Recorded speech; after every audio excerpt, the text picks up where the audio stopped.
இந்த 5 வருஷத்துல என்ன நடத்தினாங்க? ஆட்சி நடத்தினாங்களா இல்ல வேற ஏதாவது நடத்தினாங்களா? ஒரு சோறு தண்ணி கூட இல்லாம இருந்திரலாம் போல, ஒரு அடிப்படை வசதிகள் கூட இல்லாம எப்படி இருக்கிறது? நம்ம பொம்பளை பிள்ளைங்களா ராத்திரில டாய்லெட் கூட போக முடியல. போயிட்டு வர கேப்ல என்ன நடந்துருமோ என்ன ஆயிடுமோ பதட்டத்தோட இருக்க வேண்டியதா இருக்கு. ஒரு பாட்டி வயசுல இருக்கிறவங்களுக்கு கூட பாதுகாப்பு இல்ல. ஒரு டீ கடையில நிம்மதியா டீ குடிக்க முடியல. போதையை போட்டு வந்து எல்லாரும் வெட்டிட்டு போயிடறானுங்க. இதெல்லாம் நாடா இல்ல காடா? இங்க கவர்மெண்ட் ஒண்ணு இருக்குதா இல்லையா?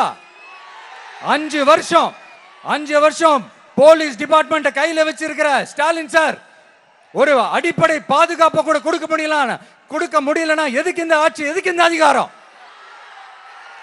அதனால என்னுடைய அம்மா, அக்கா, தங்கைகளே, தோழர்களே, இளைஞர்களே, நண்பர்களே, உங்களை நான் கேட்கிறேன், இந்த தீய சக்தி திமுக ஆட்சியில பாதுகாப்பு இருக்கா? இந்த தீய சக்தி திமுக ஆட்சியில குழந்தைகளுக்கு பாதுகாப்பு இருக்கா?